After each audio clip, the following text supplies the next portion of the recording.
That's right. It's In the Garden with Master Gardener Carol Ann Baldwin. She's here every Tuesday. Unable to take your calls today as we're having technical difficulties with our phone lines.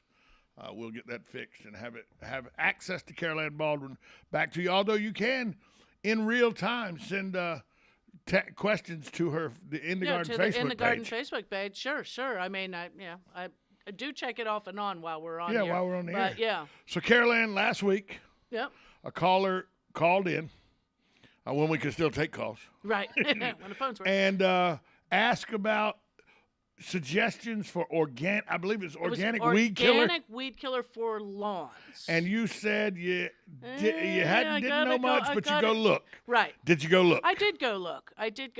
I went and looked. Actually, I went and looked yesterday, and went home then and looked at what I looked at online. And there's not a lot. Actually, doing a Google search, trying to do natural or safe lawn weed killers, and that about the only one we happen to have in store is one. It's a Captain Jack's, which Captain Jack's is a branded name. That's all that is. I do like a few of their products, and of course it comes out through a company name. And which I'm sure others are probably also making. But Captain Jack's is a brand name. It's a brand name. It's a bonide product. And when I went looking at it, because it's like, okay, let me snap a picture of it so I can go home and really look it up and find out a little more. Did I just find a better site than I was looking at before? I think I just did. Wow. At home, I spent their time on the laptop. Now I'm on the phone, and now it's got small print. And you need my glasses, Caroline. We should be able to do this, but it's the dead lawn, Captain Jack's dead weed brew. Well, this one's just the dead weed. Now that might not be the same one, but it was one that had iron is the main ingredient to kill the weeds. To kill the weeds in a lawn.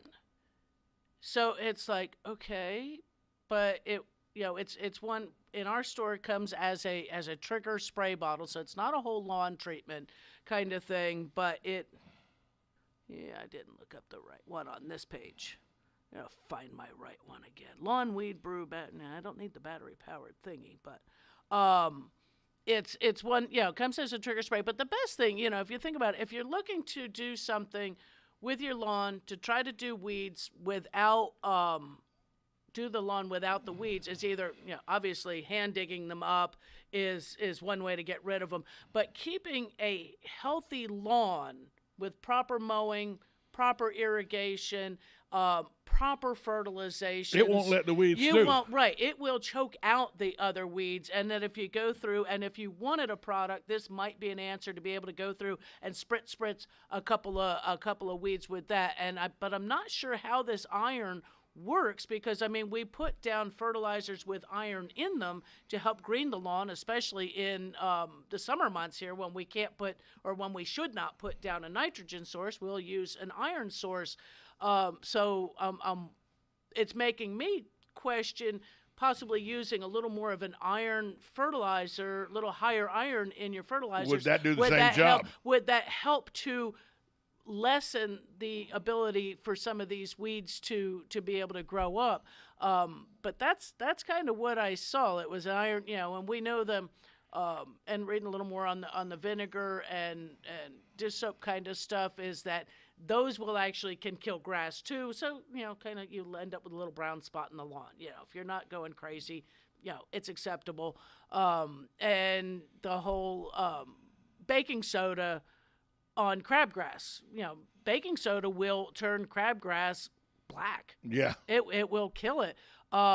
It doesn't necessarily kill out the roots immediately, so sometimes further application is needed. But if you can get the lawn healthy enough, you won't have weeds, or that whole idea of if it's green, mow it.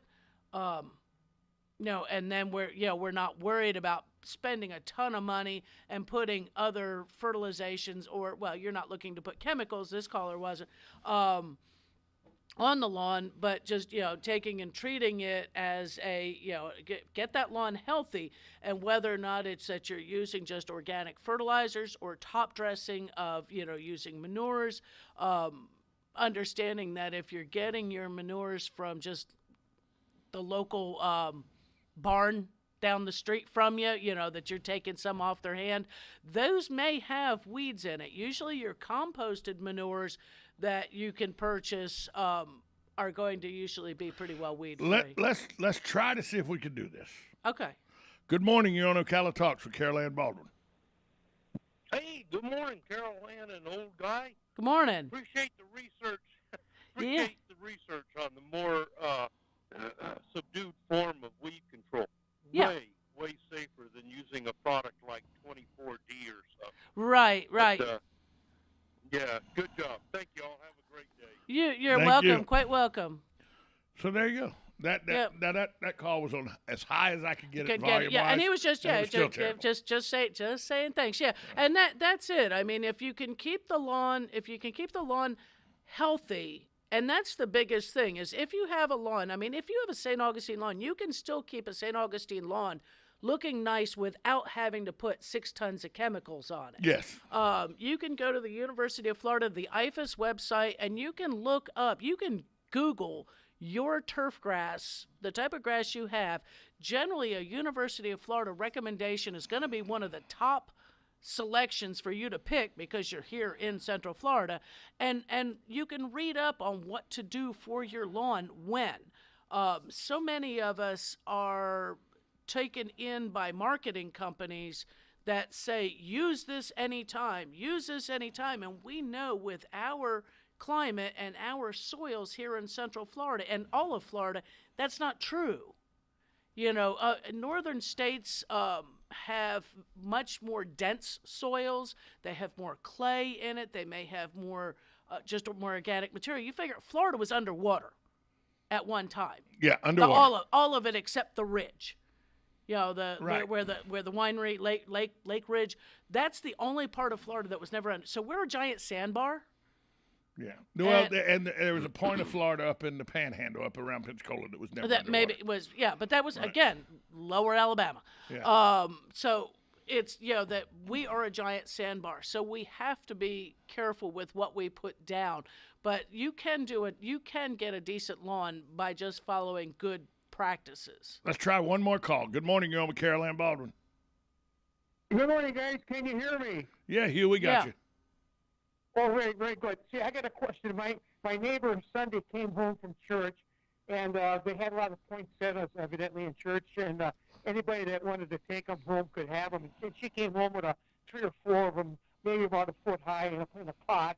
And she asked me, I never had any experience with the poinsettia, and she asked me about planting them outside. I said, boy, when I first came to Florida years ago, when my folks retired down in St. Petersburg area, you see them going all over the place, but nothing up here.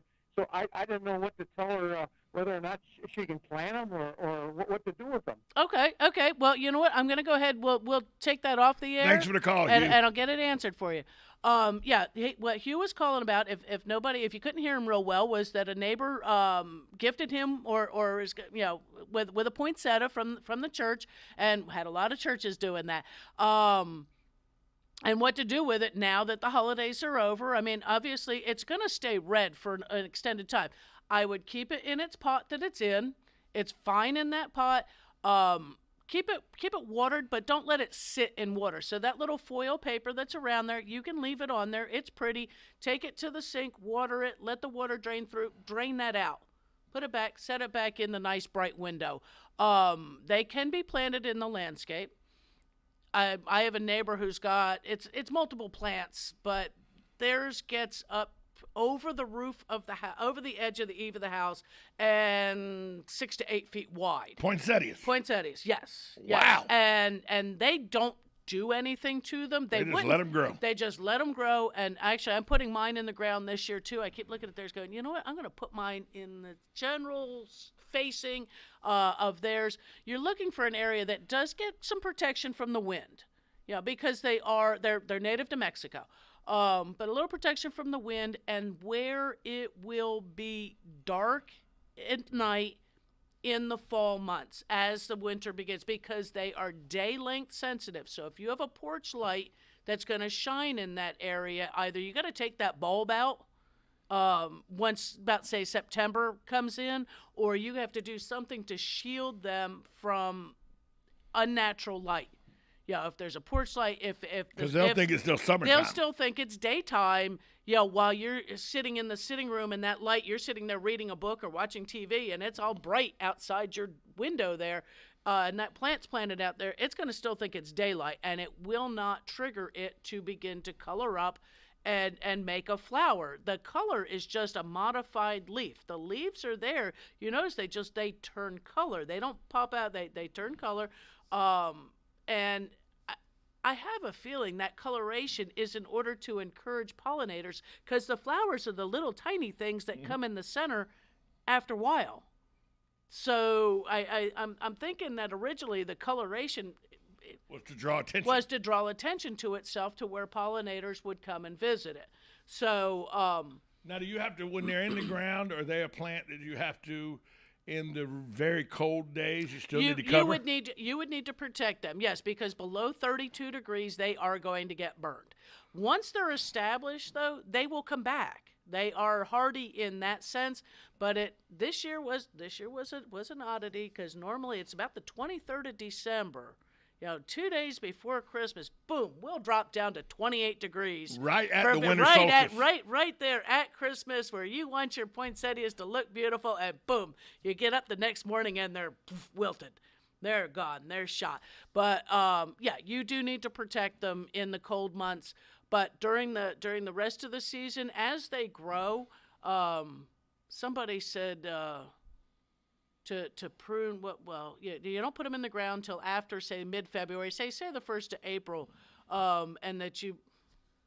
I don't remember what that little thing was. I'll have to look it up. But it was like, I always heard if they grow a foot, you can cut them 6 inches. Right. To keep it a little more bushy. Well, and they're hardy. Like, when you talk about hardy, they'll go, as long as you, I noticed this week, I played golf. Right. And the elephant ears that were 6 foot tall in the creek that run down after the cold snap. They were a little sad. They're wilting. Yeah, they're not happy. But because it did not drop down, they're not brown. They're not brown. They're going to perk back up as soon as it warms up a little bit. Same thing. My son patient this morning was a little unhappy, but it'll be fine. It'll be okay. The poinsettia, same kind of thing. I'm going to wait until because I bought 2 more little ones. You're going to put them in the ground first of March? I'm going to put them in the ground. No, probably more like 1st of April. 1st of April. 1st of April. Yeah, I'll wait till our nighttime temperatures we know we're going to stay in the up 60s. up above those 50s, and at least, just so it doesn't stress them. Initially, you do have to water them. Any of the cuttings you take off, just shove them in the ground. If they take, they take. If they don't, okay, whatever. Because they're fairly common, they root very easily. The little nodes down, where the leaves come out, that's the only part you got to really make sure you get it up underground, and they'll grow. And as it's growing, general purpose fertilizer, excuse me, we'll make them happy every so often, a handful or 2 of that with those, mulch them a little bit, and they're happy. Just don't keep them soggy, but they do want water. So poinsettias you can put in the ground. Just wait till April 1st. Just wait until April 1st. The amaryllis that maybe you got as a gift, they're probably blooming right now, probably blooming wonderfully if they weren't already at Christmas. Once that bloom is done, I'd wait until February 1st to March. You can plant those in the ground as well. They do like a nice bright area, some light coming through, quite a bit of sunlight, especially in the morning. Don't plant the full bulb underground with amaryllis. You want to leave half to 3/4 of that bulb sticking up for them to really do their best. Well, there you go. Yeah. I got a text that says, ask her about the vegetables we've decided to put in the garden. Okay, what you wanting to put in the garden? This is what the person wants to put in the garden. They want to put lettuce. Okay. Cucumbers. Okay. More peppers.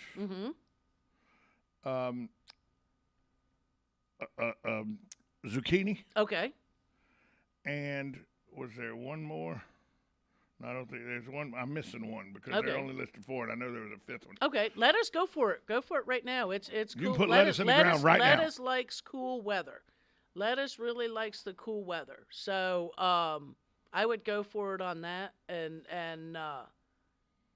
But your scallions. She takes back. green She onion. takes Okay. green onion scallions. Green So, onion scallions. yeah. So actually, if she bought a bunch of scallions, Mm-hmm. save some of the bottoms and just tuck them in the ground. And Go replant 'em for it. again. Yeah, go for it. Yeah. You get a bunch and it's got usually too many to use in the recipe at once. so we can buy actual you scallions can buy for the some, produce. and plant the ball that's got the little string hanging at the bottom. Got the little bit of roots. Because that on the little bottom. string is roots. Yep. And they're not hurt because they've been in a produce stand or something like that. They'll grow. They'll take. Huh. Yeah. And that way, and then each time you harvest, you always just put back a couple.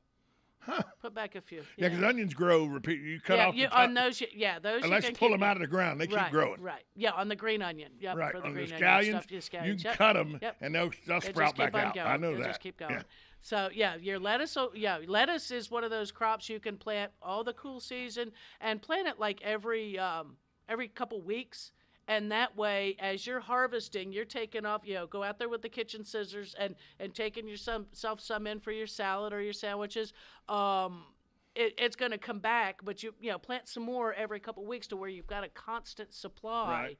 of it. And we don't do iceberg lettuce. Iceberg lettuce has no nutrition anyway. It's a carrying agent for dressing. Right. That's about all That's it's all it good is. for. All it's good. That and tacos, it's. But yeah. romaine you can grow. Romaine no you problem. can grow. You can grow the butter crunch, the bib lettuces, the loose And you leaf can put them in the lettuces. ground now.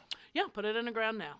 Yep. And the seed racks should be back in most of the stores. I know our big box store has them. We've had ours out for about 2 weeks now. I think right there before Christmas they put them up. What about? I know carrots will grow. We know green beans. We Carrots, know green carrots, peppers will grow because we've been doing Right, those. you've been doing your green peppers. I'd put off putting more in if you're going to go in the ground. Well, they're in the pot right now. But and if you're going to go in a pot, it's okay. You just may not find the pepper plants right now, not until it warms up some. The squash and the cucumbers, I would wait again till about. You could start seeds in your empty yogurt cup or whatever little seed starting things if you wanted to start from seed yourself. Just make sure you put a drainage in them.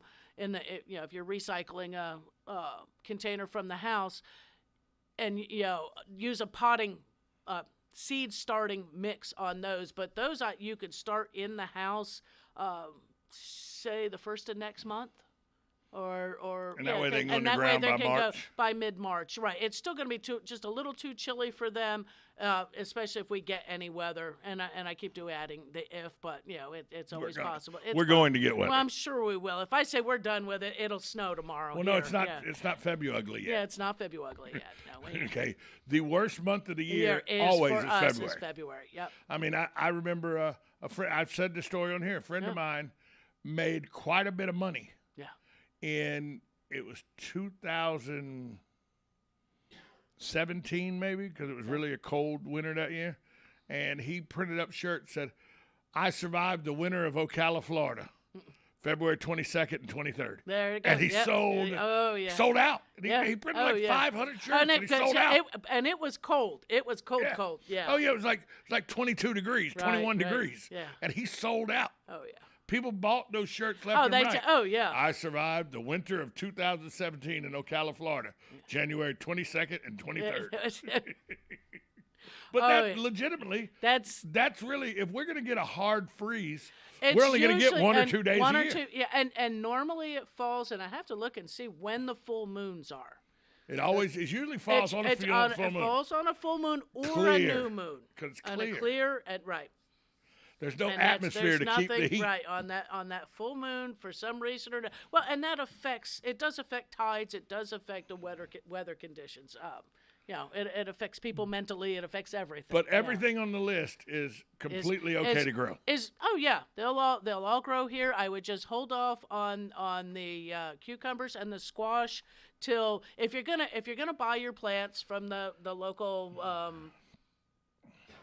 vegetable and herb thing that's a monopoly throughout everywhere. Yes. Yeah.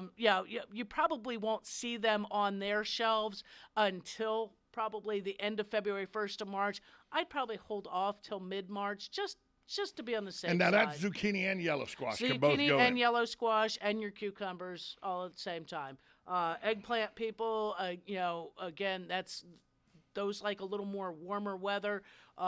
Peppers, you probably just won't find the plants until then. Same with your tomatoes. Well, we got they'll that one start going plant on that's just that. growing. Right, because Literally it's now on top of it's got all 15, kinds 18 of little buds. buds. Yeah. I actually have some anchos I got to pick off mine, and mine are outside in the big fabric pots. We went to a friend of our house for New Year's Eve celebration, and we went to he has a working workshop that he does all his business out of on the back side, and we walked up that workshop, and as you walk up, about 3 foot high, and there's 2 garbage cans around, peppers. Oh, little yeah. red Tabascos. Oh, okay. I mean, on this one bush, and it was a yeah, bush. Oh, yeah. They had are thousands. prolific. They are prolific producers. Yeah, it had thousands of little peppers on it. And I go, who eats all these peppers? He goes, nobody. We pick, 30, 40 of them a year, and the rest of them just fall off and land I on was the ground. going to say, birds love Right. them. Birds love hot peppers. They can't. Well, he taste said the birds. heat. He says birds Yeah. constantly are there, Yeah. just eating them. Yep. Well, they're high in vitamin C. Yeah. Birds do not have a wet mouth, And they're so little. they can't They're taste little. them. Like they're only like Yeah, this big, yeah. but And they're red. hot. Oh, hot. Yeah. Hot. Hot. Yep. So good. Yeah. But he had. I mean, this is a bush. Yeah. And I Yes. go, how long you had that? He goes, about 4 or 5 years. Yeah. He goes, it started out as 2 plants and they Yeah. became a bush. Right. And I could. It was massive. Oh yeah. Great. Massive. Oh yeah. And beautiful too. It was literally from Yeah. me to, and I know you can't see this, but Yeah. it was But- probably but- from and one good. side to the other side, 3 foot wide. Yeah.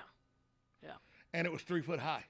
And a bush. It looked like a Look like dome. a nice green, dark nice green bush dome. with beautiful red and yellow yeah, and red, green yellow, peppers. green peppers Yeah. all on it. So all yeah, over it. yeah. It was amazing.